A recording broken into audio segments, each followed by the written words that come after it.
This is a Thailand food. Delicious. Is Mr. Jashant Rao, Faculty of Law, TDWR Law College.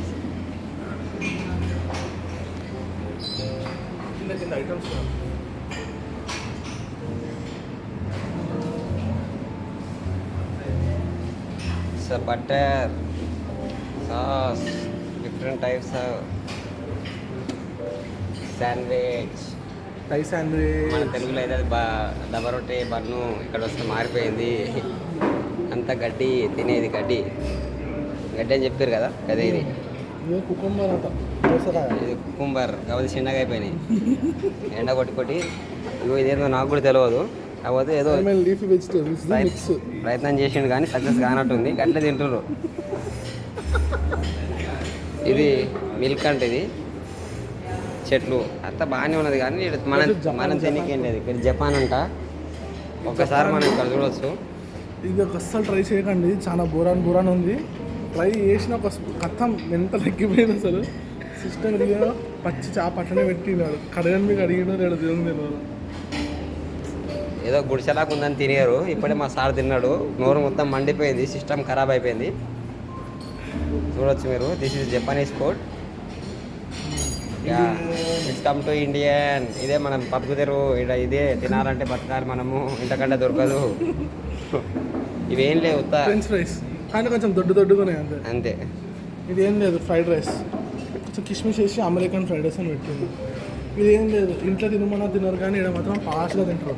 గోసుపు, broccoli, అది గడ్డి, టమాటా. అంతా గడ్డి అవి టమాటాలు అమ్మా చిన్నవి. ఇది టమాటా సాస్. ఇది మనం పాస్తా తింటూనే ఉంటాం ఇండియాలో. ఇది మొత్తం ఇక్కడ ఎన్నో జంతువు అంట. ఇది గ్రిల్డ్ పోక్ మష్రూమ్ సాస్ అంట. మష్రూమ్ వర్క్ అంట. వాట్ చేసాను సార్. ఇది మష్రూమ్ టైప్ ఆఫ్ ఇది ఫిష్ సూప్స్. అక్కడ బయట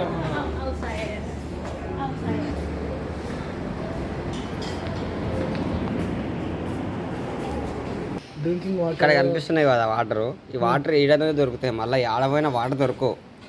వేరే నీళ్ళు ఒక Pulpy orange water bottle 20 rupees ఆ సైజ్ ఉంటుంది. పల్పి ఆరెంజ్ అంత నీళ్ళు 500 రూపాయలు.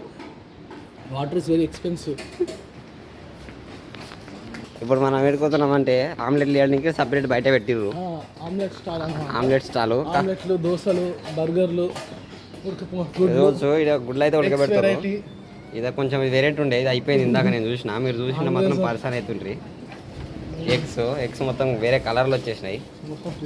They are doing preparing. ఏదో తొందర పడ్డది, కింద పడ్డాయి ఏమనుకోకండి. ఇక్కడ వీళ్ళు ఇంత స్టవ్ ఉన్నా అంత చేసినా గుడ్డు మాత్రం పచ్చిగా ఉంటుంది. మాత్రం వాళ్ళు ఎంతసేపు ఇందులో ప్యాన్లో ఉడకబెట్టినా సరే కానీ పచ్చిగానే ఉంటుంది. నేను మళ్ళీ రిక్వెస్ట్ చేయించి మళ్ళీ ఉడకబెట్టినా ఆడికి పచ్చిగానే ఉంది. సగమే తినేసిన.